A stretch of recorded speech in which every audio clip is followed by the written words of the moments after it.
guys, welcome back to another episode of Mr. Ben and Mrs. Cin. I'm not a Mrs. yet. Alright, Miss Cin. There we go. So today's video, we are going to talk about the jobs that we did that got us through colleges. Put in blue. So it's like, we're going to tell you the jobs that we did, and then we're going to give you just a little bit of detail about them. If you wanted any additional details regarding like the jobs that we did, like you can always ask us and we could always make a more detailed video. But this is just more generic information as the jobs that we feel were able to get us through college. You first today. Alright, my first job in college was a company named ASIG at the airport. Pretty much what I did, I was cleaning airplanes. How do you call it? Crew? Cabin crew? Yeah, cabin crew. That was my title. Pretty much I had like 30 or 45 minutes to clean the planes before we took off. And that was my first job in college. I was like 18. I got that job in September. And I left in like December. So I did like three months. So you had to clean the planes before the next flight? Yes, before the next flight, but my shift was pretty much an afternoon shift because I was in school. Like there was like some of the flight that the plane stays. So if the plane is stayed for the next for the next day or next morning, so I mean obviously we have more time on these planes. But let's say if the plane is going back the same night or the same afternoon, we have like 45 minutes max to clean it. To clean everything. Okay. My first job that I believe got me through college, I worked part-time at a resort gift shop. I worked for a resort called Great Wolf Lodge. That job, I actually started soon, not after, like a little bit before I ended my senior year of high school into college. And it was actually college that caused me to lose that job because they started off pretty flexible with my schedule, and then as obviously the seasons get busier and the hotels get more people who want to stay, they want you to be more, you know, available, and that wasn't happening with my school schedule. Because when I first started, I was on it. I wanted to be in school all day every day because I wanted to graduate in that 4-year time. Even though it didn't happen anyway. I graduated in 5, but whatever. Okay, and my second job, I think that was my longest job. That was Home Depot. I got that job in January 26th or 24th, 2000. What was it? That part don't matter. Just tell them about the job. No, it's because that was really important. So that was like, I don't know, maybe 2012. And I lasted until like 2016 when I got my degree. So that was my longest job. I did like 4 years in it, and I thank Home Depot so much. And there's nothing that I can say against Home Depot. They do so much in my life. I've learned a lot. The people, the company is a great company. The company is a great company, so I can't really say nothing against Home Depot. It was a great company to me. But unfortunately, I had to take another path. But if I have a chance to go back to Home Depot, I will definitely do it without... To go back working at Home Depot? Yes. Because it was fun working there. I've learned a lot about houses. And I made a lot of connection there. So it was a pretty much great company.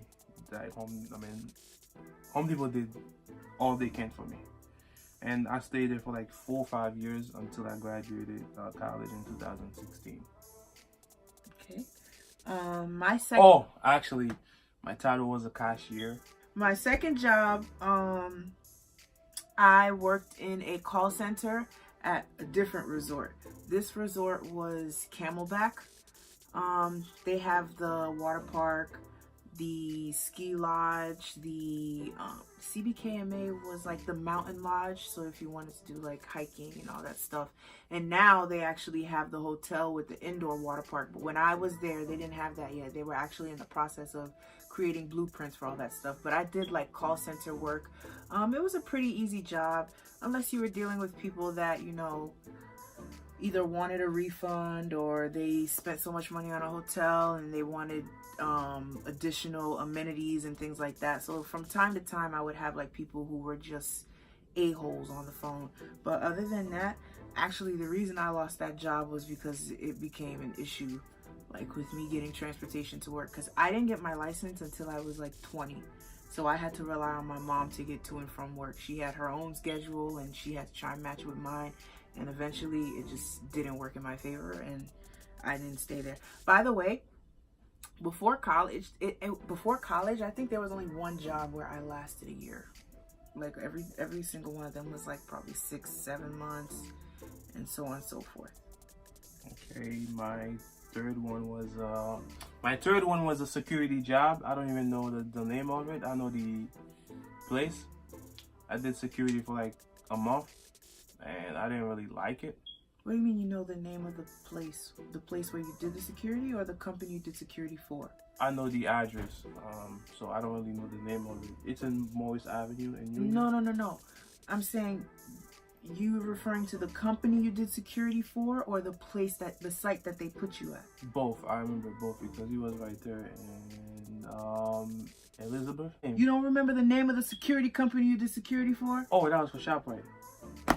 That's the place. Oh, my bad. Yeah.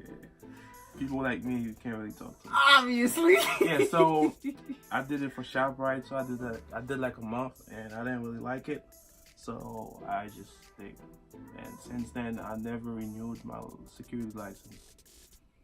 Okay. My third one, this was actually my favorite, but I ended up losing it. I worked from home. And it was for a company called Alpine Access. I don't know if you guys have ever heard of this place, but it's all virtually based, where in order to get the job, you just have to do an online assessment and do some type of recording for them to be able to hear how you speak on the phone, whether you speak clearly. And I did it for Apple. They provided me with the computer and everything. The only thing I had to get was the phone. Headset. Yeah, the phone and the headset. And I had to get like a phone plan. For everything, it cost me like $40-50 to get the phone, the headset, and a monthly phone plan. And I made sure I got like the Walmart phone plan so that I wouldn't be like tied to a contract or anything like that. But yeah, like I actually liked that job. But this job has zero tolerance for background noise. So because of that, at that time I lived in a house with my family. And I got in trouble because there was one time that my aunt was on the phone talking to someone in Haiti and she was cursing someone out, and the customer was like, "Hey, what's going on over there?" And then the second time, they actually gave me a chance. The second time I got in trouble, my mom and my older sister were arguing over toilet paper. And that's when they were like, "Yeah, that's it. Gotta go." So unfortunately, I didn't last at that job, but out of all the jobs that I've ever had, that job, I liked it the most, even though it probably paid much lower than like the jobs that I'm getting now. It's just, it was convenient because I literally I was getting off of school. If I couldn't make it home on time, all I needed to do was be able to get some type of phone connection and work from school. But I preferred to work at home because they had given me that computer and all that stuff. So working from home, you don't have to, I was on the phone with a customer and I'll be cooking, doing my homework on the side. So it's like it was a lot more flexible than the other jobs that I've done.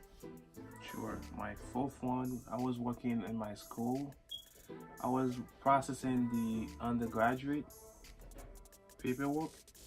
You know, like for example, when you So it was like work study. Yes, work study. And I did that for about 3 months, and then the contract was ended. And that was in my school, WP. Oh, I remember. I did that too. I did work study for the gym. We had I forget his name. I think Tyrone, right? He was like the head coach at Northampton Community College before I had transferred to university. I did work study there, but I don't think I did work study at ESU. No, I don't think so. Okay. My next one, this one I actually have to thank your sister for, because when I came to Jersey, I had no idea what I wanted to do work-wise, and she actually got me into the security field. I don't like security much, but being that I was in school, this was probably the most convenient job for me, because all I had to do was sit there and watch the cameras. And especially for one of the places that I worked for when I did security for BASF. I was an overnight security guard and the building was empty. So it's like I didn't really have much to monitor. So those 8 hours were the times where I could really sit and focus, write all my papers, do all of my homework, and that job was probably the most convenient for me in terms of like school and getting my work done, because I didn't have to worry about it during the week. I just got it done when I went to work on the weekend. Sure. My next job was a tutor job. I used to tutor kids from, I think, 7 to like middle school. I used to tutor kids like that after school. There's a program, I don't know the name of the company, but usually in Wayne, what else? What city? Wayne, West Orange, and Orange. I used to tutor kids after school, 3 to 5 after college. You don't remember the name of the company? No, I know he's in East Hanover, but I don't remember the name of the company. It's in East Hanover, New Jersey. Yeah, so most likely they want people Thursday and Fridays, and I did that. Normally they pay like $35 an hour. So my next one, I did babysitting. That was when I left security. I was still in school, but I was like nearing the end of my college career, and I did babysitting. I liked this one because it had a flexible schedule. I made my hours, and I told them when I was available for that week or for the next couple weeks or whatever, and they would schedule me based off of the time that I claimed that I was available. If I claimed that I was only available like 4 hours a day, if a mom needed someone to watch her child within those 4 hours, they would call me, and I would have to drive. And I dealt with babies as young as 2-3 months old. And the oldest I've ever babysat was a 7-year-old boy. His name was Gavin. And the only difficult part about babysitting these kids was because like every parent has a different parenting style. So some kids, they don't want you to discipline. Some parents, they don't want you to discipline their kids. Some parents, they want you to discipline their kids, but like in a certain way. And it's like the mindset you have, you can't automatically think that, okay, if I do this with this child or do that with that child, the parent is not going to have any issue with that. So like that was the only barrier that I had with that job. And honestly, they would send me to places that were annoying. Like Jersey City is super packed all the time, and there is never parking. So when I had to do any type of sitter jobs in Jersey City, it was always an issue. But they were nice enough to, if you were to pay for parking or spend excess on gas, they would reimburse you the money at least. So it's not like it was a complete loss. My next job was a doctor's assistant, and I think actually in Wayne, New Jersey. It was the name was DP, Pediatric. Oh, sorry. The babysitter job that I did was for a company called College Nannies, Sitters, and Tutors. All right, back to you. Yeah. All right, my next job was actually, the name was DP, Pediatric, in Wayne, New Jersey, right? I did that in the summer, I think in 2015, May 2015 through September, like first week of September. It was a contract for the summer while I was out of school. So I did it for like what was it, like four months. and they was paying good money, and I enjoyed my time. I was pretty much processing all the billings paperwork for them, and it was a great experience. Awesome. My last one, it was right after college, but I still felt that this was very important, being that I was a business major, and they have agencies for all types of fields or whatever. But I worked for an agency called Agilon. They also have like a sister company called Accounting Principles. And being that I'm a business management major, so I graduated with a degree in business administration. And they were an agency that focused on business and finance and things like that. So with them, it was full-time. It was full-time and part-time, but most of what they have is full-time. Because most corporate offices are Monday through Friday, 9 to 5 or 8 to 4:30, blah, blah, blah, blah. So I did a few companies with them. I did the J Nipper, I did the Urban Edge Properties, and then I did Kessler, which the good thing about the agency is it's like it allows you to test the waters to determine what it is that you like. What I didn't like about it is that there weren't the best benefits until you reached a certain point in the job where you were there for a certain amount of time or whatever. But the good thing about it is in the midst of testing those waters, a lot of the positions are temp to perm. And if the company likes you, they can pull you and make you a permanent employee, which is what happened to me. I was at Kessler for like a 4 or 5 month job, and after month 2, they loved my work, they loved my work ethic, they loved the way I interacted with people, and they decided to make me permanent. So that was awesome. And I definitely think the agency is essential for people who are not sure exactly what portion of their field they want to work with, because I did a lot of pharmaceuticals, I worked in real estate, customer service.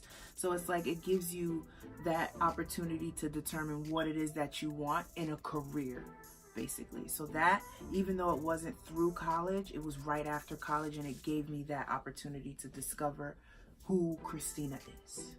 Yes, so I think I have like about 4 more jobs, so I'm just gonna summarize everything. Damn! So I had an extra internship in a company named LPL Financial Services. So if you guys in a finance major, you guys will heard about it. And I also had another internship for New Jersey Transit, where I was how do you call that title? A budget analyst. Correct. And then I worked for TD from September 2016 through January 2018, where I was a credit analyst also. And then after TD, and I pretty much my job that I am right now, that I'm working for AXA Equitable, which is another finance company, but most of the businesses are like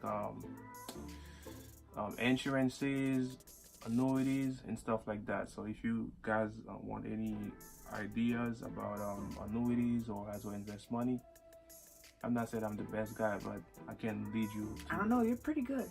I can lead you to the right path, but I just completed like a 8 weeks training, and so far it's pretty much a great job. Even if the pay I'm not satisfied, but the knowledge that I'm getting, that can really help me making my own financial decision based on what I've known before, way before I started this job. I've seen a lot, but a job that I am right now, I like it, and I like helping people, especially most of my clients are like elderly people.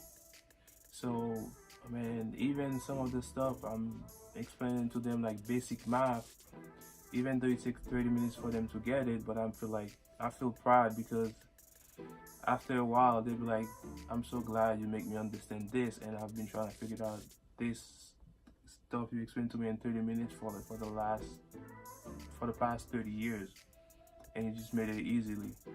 And they're so happy about it, and that actually made me feel proud that I'm doing something.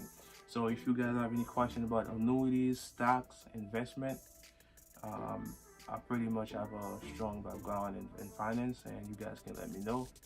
Yeah, because you graduated with a finance degree, so if you didn't have a strong background in finance, your degree is pointless or no points. Futile. What? So anyways, that is everything, right? Did you have anything else that you wanted to tell them? Oh, let me see. How about the Chuck company? Do I even... No, you're not working in that. All right, that's fine. Yeah, that's pretty much it. And also, I have my own business going on, BTP. So I do income taxes. Your business is not called BTP. What is it called? It's called BTP Multi-Services. Oh, if yeah, you yeah. want to tell people about it, you got to tell them the whole thing. Because if you go on Google and you just type in BTP, they're going to find a whole bunch of BTPs. Yes, my business name is BTP Multi-Services. I do... Who created the logo? Christina Senexon. So this is my side business. So if you guys need any help about income taxes, which will eventually be, yes, my main business. But this is it for now, and it focuses around tax, immigration, like any type of paperwork that you would need help with. He's your go-to person.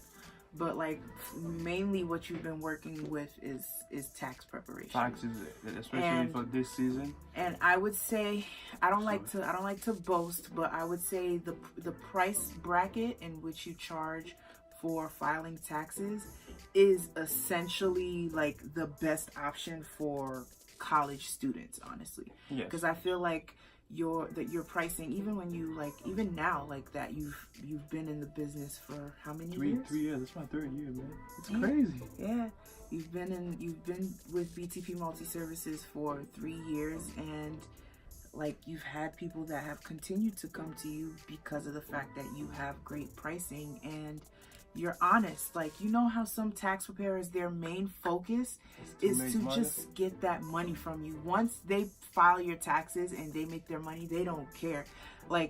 That's one thing that I can say I respect you a lot. You've even told people, listen, get 2 or 3 opinions from other tax preparers if necessary. You don't have to file with me. This is what you'll make. This is how much you're putting at risk if you do this, that, and the third.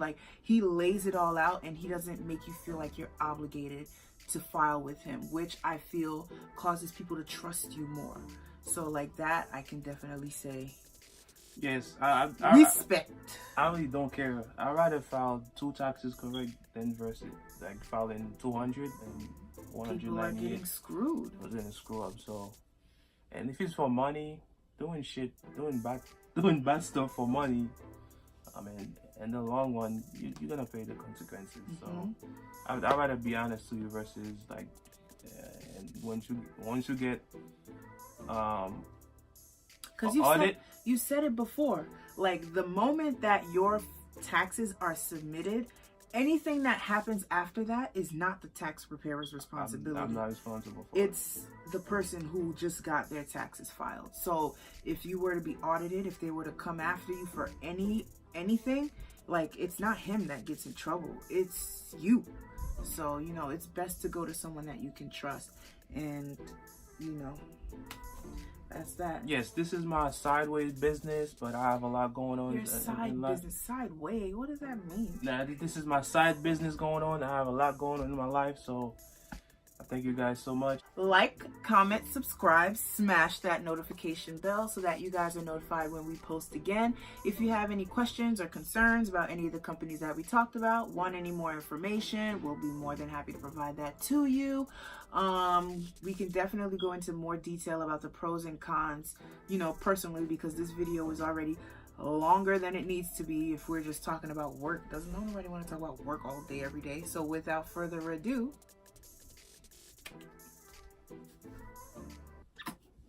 he kissed me.